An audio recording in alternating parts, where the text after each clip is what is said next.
Yan po. Yan, so may natanggap po kami na package galing sa Saint B.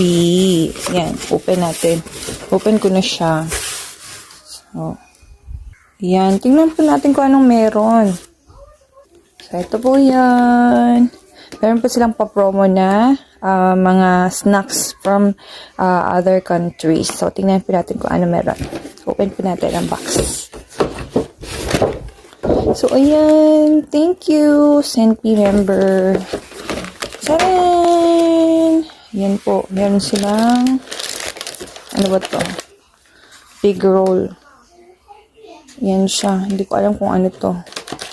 Big roll raw. So, ilang pieces? 1, 2, 3,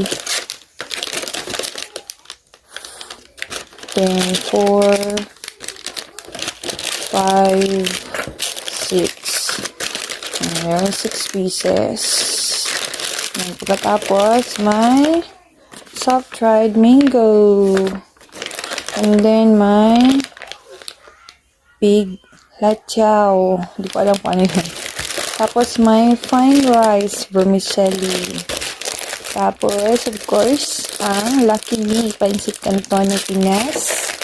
Then, mi goreng. And then, hot lunch ng halal. And, YY, ready to eat noodles. Ayun lamang, maraming salamat! Pukain si Ju ng mi goreng. Tatanungin natin kung masarap pa. Mi goreng. Okay, tanungin natin si Ju. Ju, lami? Lami. Ju, lami? Lami. Lami? Kain po tayo nito. Yan, dried seaweed po siya. Yan, try po natin. Crispy. Crispy. Ayos to. Lami. Lami.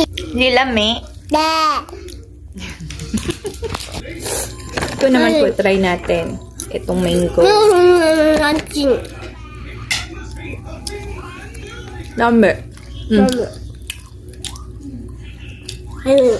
Lami. Bye-bye! Bye-bye.